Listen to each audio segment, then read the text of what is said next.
How to solve a Rubik's Cube. First, make a cosine to the side. Then, make one side and one layer of other sides as well. Then the second layer. No.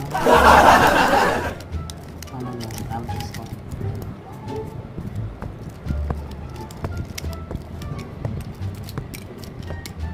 Okay.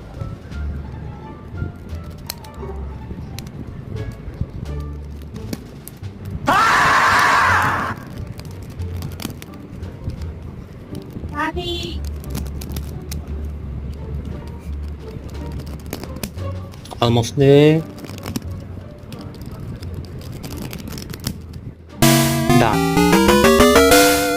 Like and subscribe.